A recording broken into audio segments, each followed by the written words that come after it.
the other side of it, because one of the things that, and I remember you and I have talked about this before, but you talk about loving yourself. Yeah. Now, as a well brought up scientific man, that just sounds icky.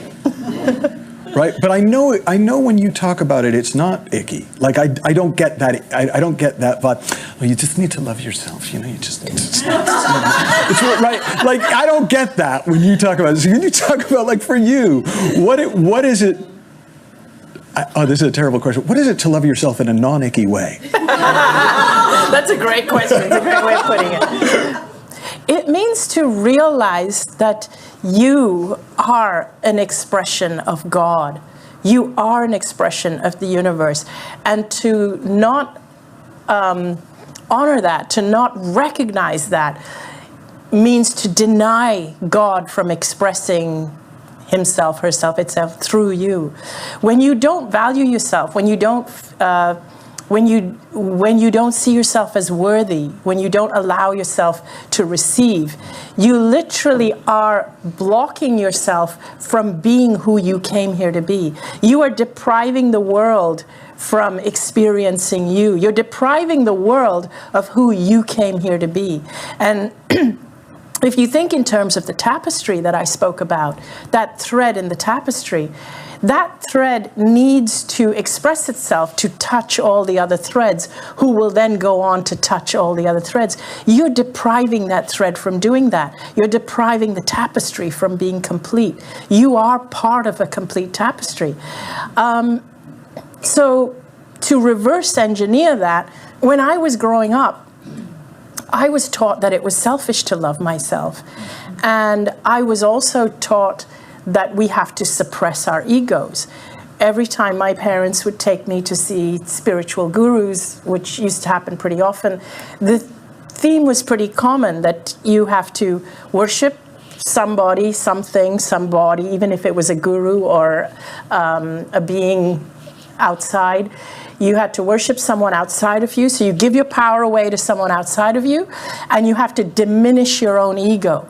To me, diminishing my own ego was the same as diminishing my light. Every time my voice would come up that I want to say something, I would remind myself, that's my ego. I have to squash my ego. I have to suppress my ego. I dimmed my light so much that I became invisible. And that's not who we're here to become. In my culture, as a woman, we are actually rewarded for being invisible. And it took death, not even cancer. I can't be that enlightened, because even cancer wasn't a wake-up call. I literally had to die, which means I can't be that enlightened or that smart. I had to die to figure out that that's not why we came here. Well, I'm feeling better about myself.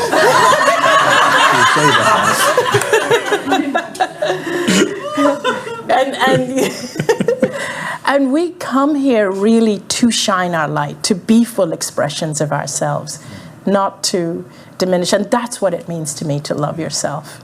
There's something beautiful in that. I used to hate the notion of humility, right? Because it was so tied in with shame. Yeah. Right. Well, you need to be more humble. Oh God, I'm sorry. Right. And Yes. and it always felt to me like what people were really saying is, so I can be greater. Yes. You need to be more humble so I can. And I kind of had a whole thing about it. And then I probably one of my favorite things I ever heard Sid Banks say was when he said, humility isn't thinking less of yourself. It's thinking of yourself less. I like that. See, that's good. And that was the first time where I went, oh yeah, I don't have to be the most important person in the universe, for better or for worse. And I like that, because then it's not that I'm suppressing myself or beating myself up or anything like that. I just am more available to God. I'm more available to this life force. There's a little less me in the way. Now, there's still plenty of me there. Yeah. Right? But like a little bit of me goes a long way. Like I always think of our egos as like the seasoning. Yeah. Right? So it's like Anita flavored God, and Michael flavored God. Yeah. Now, if you put too much Anita on it, it's a little off. Some people will still like it, but it's not quite the same flavor. But a little bit of Anita will bring something out in the God souffle that isn't there otherwise. A little bit of Michael. And it'll be there anyways, because we can never really not be there.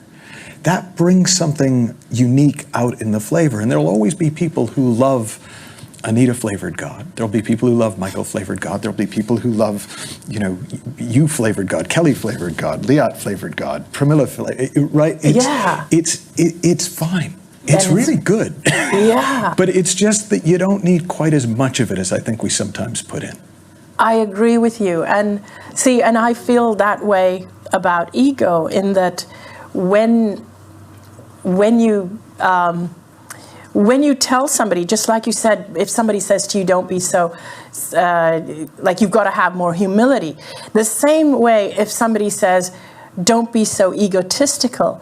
In actuality, people who appear to be egotistical actually have very small egos. People who are fully confident, who know who they are, don't need to be egotistical.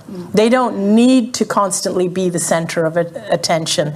So when you are sure of yourself, when you love yourself, you don't need to put yourself in every front and center of every situation. Back when I used to do a voiceover, so I was a professional voiceover. That's why you have such a wonderful voice. No, that's why I was a professional voiceover. It worked the other way around, but I get what you mean. But there was a guy in England at the time named Bill Bailey, and he used to be the voice of the Odeon, and he had one of these voices I dreamt of. Apparently, I just never drank enough whiskey or smoked enough cigars to have his voice.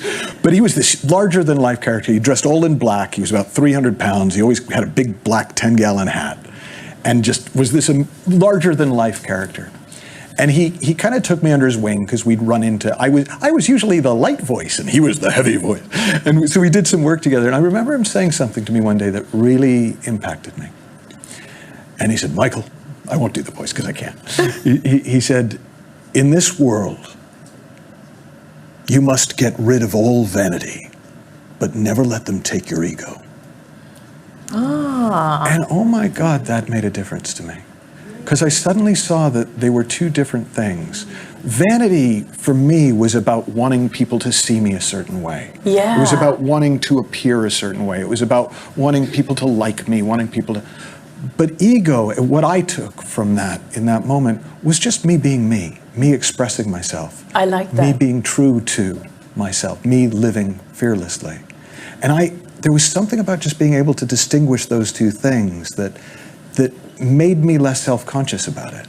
And because I was less self-conscious, less conscious of that self, it did something for me.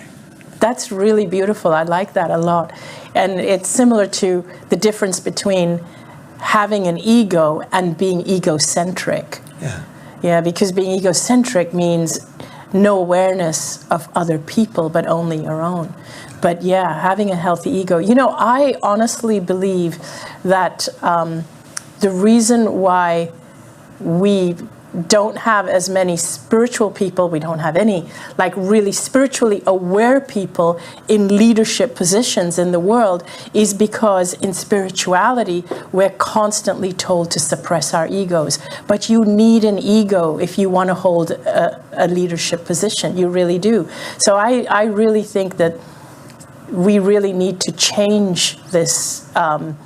We need to change the dialogue around egos so that people with more spiritual awareness will step up and take leadership positions.